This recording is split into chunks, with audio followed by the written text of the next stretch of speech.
Let me ask you, Bas, seeing as you did sort of predict this a while ago on Inside MMA, you called Holloway being a champion.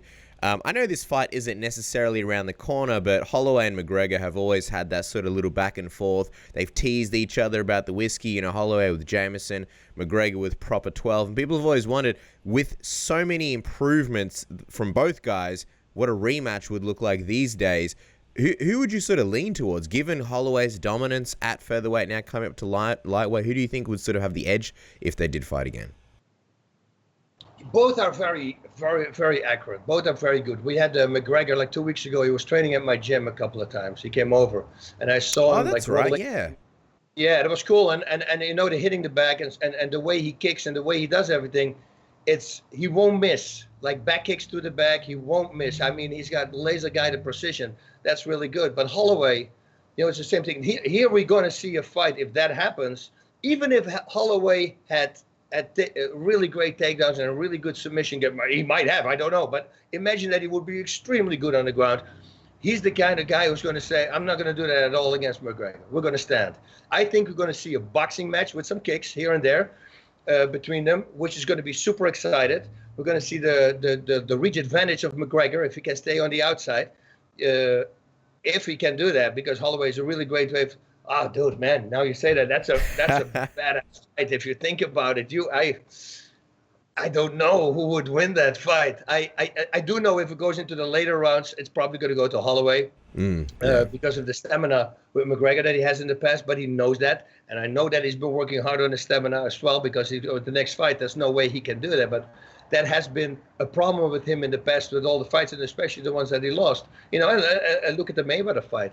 I mean, if he would have been in 100% shape, he would have gone the distance. He's going to have 10 rounds. But it's because he started getting tired. That's when Mayweather start taking over. Otherwise, I think it would have gone the distance. So, yeah, that will be an insane fight. I think the UFC, if they put that fight on, that's going to get a lot of numbers, because it makes me super excited just you throwing it at me. Yeah. That's why I asked it, because a lot of people, find that a fun one.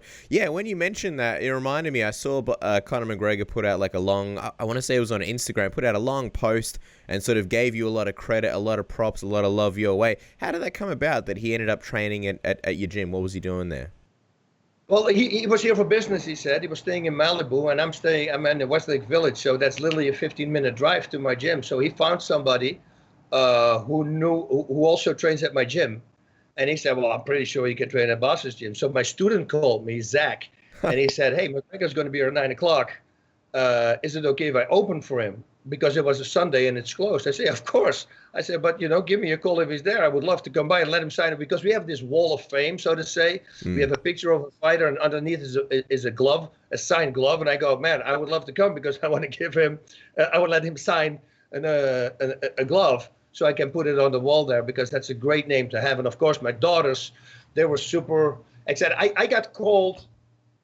I got texts in the texts already, because I wasn't checking my social media because of the detaching thing. But somebody sent it to me, and they go like, dude, did you see what McGregor wrote about you? And I go, wow, that's so cool. And my daughter said, my boyfriend, he woke me up and he showed me the Instagram post.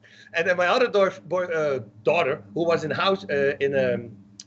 town, she got to meet him the next day, and all her friends were super jealous, of course, because let me tell you, man, in high school, everybody is a big Conor McGregor fan, because when they found out that she was with him, people were like freaking out. She was the chick of the day, not the man, but the chick of the day. I can tell you that. I got to ask, and we'll let you go in a moment, Bas, but what did you gauge from Conor in terms of his mindset? Because people are sort of thinking that this Cerrone fight is next, and if this fight does come together, it's sort of a pivotal fight for him. Some people feel like after the Khabib fight, he sort of needs that redemption. And if he doesn't get it against Cerrone, I mean, his career, I think, in a lot of ways would potentially be in trouble. What kind of Conor did you get? Was he a sort of hungry Conor McGregor? What was the vibe like? He's always the same. And I said it to other people. Conor's a different guy when you see him on TV. He knows exactly when to turn it on and how to talk, and it's so well done. All the speeches he does, it's all different.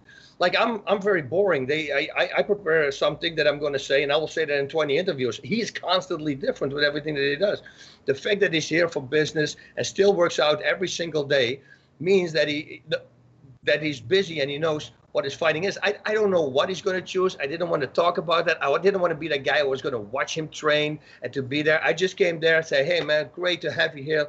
Let's, and he asked about the belts. They were hanging on the wall. And I go, oh, my God, that's the old UFC belt, Bas. Wow. And you remember they put the Dutch flag on it. He knew all these things he knew. And then when I read that post, I go, wow, that was really nice of him, and not only, he really went into depth of that. So no, I think he's a very smart guy. There's no profanity around him when he's walking in the gym. He's a different guy, and I already said that because I interviewed him a bunch of times, and he's just such a good guy. Except when he goes on TV, then he turns it on and he knows exactly how to make that money. Me personally, I would think what he should do also, and I'm not making a lot of people angry here, but Paulie Malignaggi, right? That's a great boxing match, these two guys. Malignaggi, apparently something happened in that training camp. He really doesn't like him. I know he's retired, but I bet you will come out for McGregor. And that's a fight which could be a good fight for McGregor. If it goes the distance, still Malignaggi, because he's very technical, but he's not a powerhouse puncher that he's knocking out with a knockout rate of 80%. So, which I think could be good. And I think that for Conor, the very first boxing match ever, professional boxing match against the guy who's 49-0, and then having that performance, I was pretty impressed. Let me tell you that. So, that will be a good match for him as well. And then I would rather see him fight Max Holloway than Cerrone. Cerrone would be a great fight too. That's the thing, and I just mentioned that already. That those are guys who are always fight. So we will always going to see a great fight. So whoever he believes he wants to give the most money to, because let's face it, that's it, right? Yeah. I mean, if you face McGregor, you're going to make millions of dollars. That's up to McGregor. But both those fights, I like a lot.